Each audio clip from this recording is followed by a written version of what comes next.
In India advocate Bhishmadev दास हो, चाहे बाबू जगजीवन राम हो, बाबू जगजीवन राम जी की भी एक पॉलिटिकल पार्टी थी डिप्रेस क्लास लीग, ये सारा रिप्रेजेंटेशन करने वाले लोगों को चाल और चरित्र को जब तक आप समझेंगे नहीं और उसके नेतृत्व में अगर कार्यक्रम करवाइएगा, गधा घोड़ा नहीं हो सकता है, गधा गधा पैदा कर सकता है, घोड़ा पैदा नहीं कर सकता। इसलिए नेतृत्वाकांक्षी सिस्टम का डिमांड करना चाहते हैं तो जिन साफ सुथरे छवि वाले लोगों को आप लाते हैं, क्योंकि चाल और चरित्र आंदोलन का मुख्य आधार होता है, जिसका जैसा कैरेक्टर होगा उसका वो आधार होगा।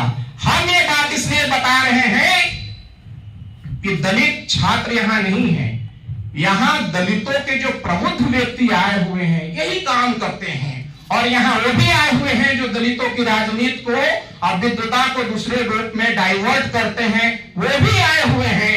तो छोरे बेईमानों के साथ साथ हमारे समाज के लिए क्रांति पैदा करने वाले दोनों लोग आए हुए हैं, और दोनों में मतभेद नहीं है, मतैक्य है। ये सबसे बड़ी बात है कि समाज को डाइवर्ट करने वाला भी यहाँ आदमी बैठा हुआ मंचासीन है, और समाज को आगे ले जाने वाला भी आदमी बैठा हुआ है। ये बहुत अच्छी संयोग है खास करके भारतीय आंदोलन के लिए और दलित आंदोलन के लिए, लेकिन एक अच्छी मुद्दे के आधार पे हमारा बात होना चाहिए। भाई साहब ने बताया, ओम प्रकाश माझी जी ने, कि हमारा मुद्दा अभी सबसे पहले जेन्युइन जो मुद्दा है जहां से पैदा लेता है छात्रावास की समस्या है। छात्रावास को जब तक आप जोड़ेंगे नहीं, कोई ऐसा आप कर्मचारी पदाधिकारी का नेता का बात बताइए जिसकी बहू और बेटी आपके आंदोलन में कभी आया हो, वो मंचासीन होता है। उसका बेटा और बेटी कभी आंदोलन में नहीं आता है। जब आरक्षण का मुद्दा आता है तो लाभ सबसे पहले वो लेता है, उसको भी आइडेंटिफाई कीजिए और छात्रावास के इशू को नंबर 1 रखिए। दूसरा इशू बनाना होगा कि जनसंख्या के अनुपात में हमारा हर सेक्टर में प्रतिनिधित्व हो, जनसंख्या के आधार पे। अब हम जनसंख्या 20% काउंट करेंगे अकॉर्डिंग टू लीगल कॉन्सेप्ट, और ये चीजों के मुद्दा को बढ़ाना होगा। इस मुद्दा के साथ छोर बेईमान भी आएगा, उसको माला पहना के बैठाइए, कोई दिक्कत नहीं है। संख्या बढ़ेगी, हमारा नेतृत्व भी बढ़ेगा, लेकिन हमारा छात्रावास का जब तक क्रांतिकारी साथी को इंटरनल मोटिवेट नहीं कर पाइएगा। मैं ये बात इसलिए कर रहा हूं कि पूना समझौता का कारण आप सब लोग जानते हैं। और दूसरी बात ये कहना चाहूंगा कि नेताओं को कोसना बंद कर दें। जो क्रांतिकारी साथी हैं वो नेताओं को गाली देना बंद कर देंगे भैया।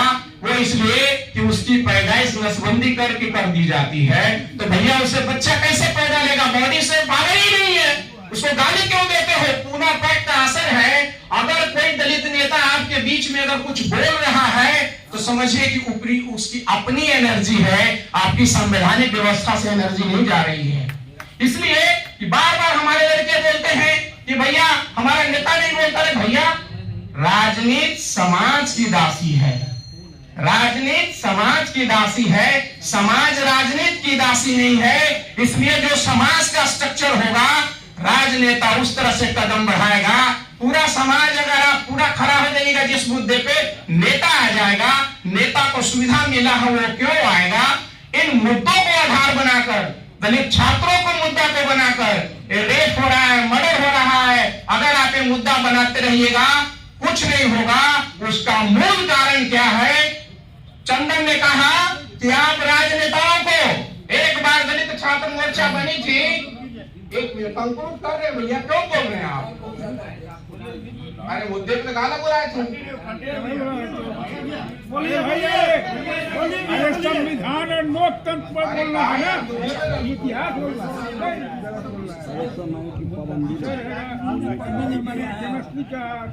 अरे आर्या जी आप बैठिए ना, श्रीमान आप अध्यक्ष है, अभी तक नहीं बोल रहे हैं, आपका एनर्जी है क्या? हमसे हम आपका सम्मान कर रहे हैं। हम कंक्लूड करके यही कहना चाहते हैं कि चौहान साहब बसपा में कैडर क्लास लेते थे और कहते थे चूहों का सेनापति बिल्ली रहेगा, बिल में चूहा नहीं खोजेगा, बारी बारी से खाएगा। चाल चरित्र की पहचान करके अगर आप संगठन बनाओगे, लोगों को जोड़ोगे,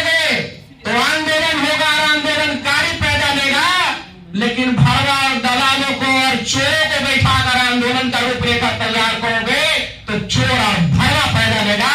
इन्हीं बातों के साथ अपनी बातों को विराम देता हूँ।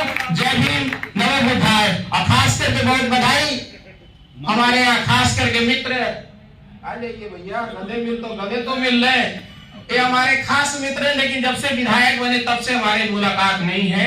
इनको कोटि कोटि विधानसभा में जाने के लिए बधाई, धन्यवाद। विधानसभा में जो बोलते वो कान में नहीं जाता।